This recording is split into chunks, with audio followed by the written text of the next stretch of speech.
Ladies and gents, welcome back.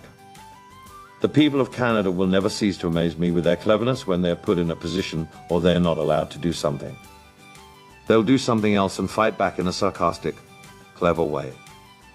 Recently, in Ottawa, police are making it very difficult for people to get fuel to truckers.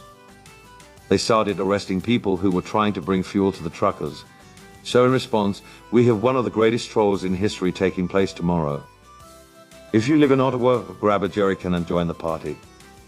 Everyone is going to be walking around with one in protest. You don't need gas.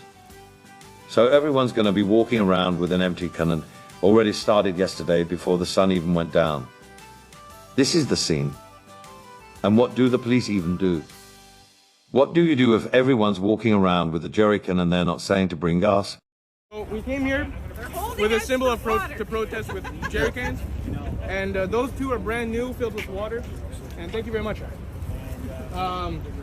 Those are two brand new, filled with water. Mine's over there. You brought right a jerry can with water. It is a 20. No, that's a 25 liter. It had gas in it in the past, and now I filled it with windshield water. I didn't want a frozen thing. I'm a snowmobiler, and with others, I don't want to. Give you a file number. So they took it from What's you? the file number? Well, for an unlawful search and seizure, did they not give you any? No, but did they take the? Their take. That's apparently no longer my can. Okay. So Yeah. is it got fuel in it or is it got? Sorry? It's got fuel in it. Windshield washer. I didn't want anything freezing in it, so I just put windshield washer. Okay, good stuff. So there you have it, folks, trolling the police. I mean, there's nothing more Canadian than that. It reminds me of a story that I heard when I was a kid. I grew up in Windsor, Ontario, and I don't live there now, but I grew up there.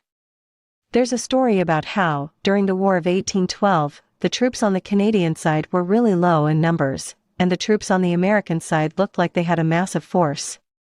At that time, the United States and the British colony of Canada were having a huge bloody war. And the Americans ordered the troops to Detroit right at the front of the water, right on the waterfront, where the Americans could see the Canadians across the river perfectly. The Canadians had these barracks right at the front of the water, right on the waterfront, where the Americans could see them perfectly. There was no way to hide.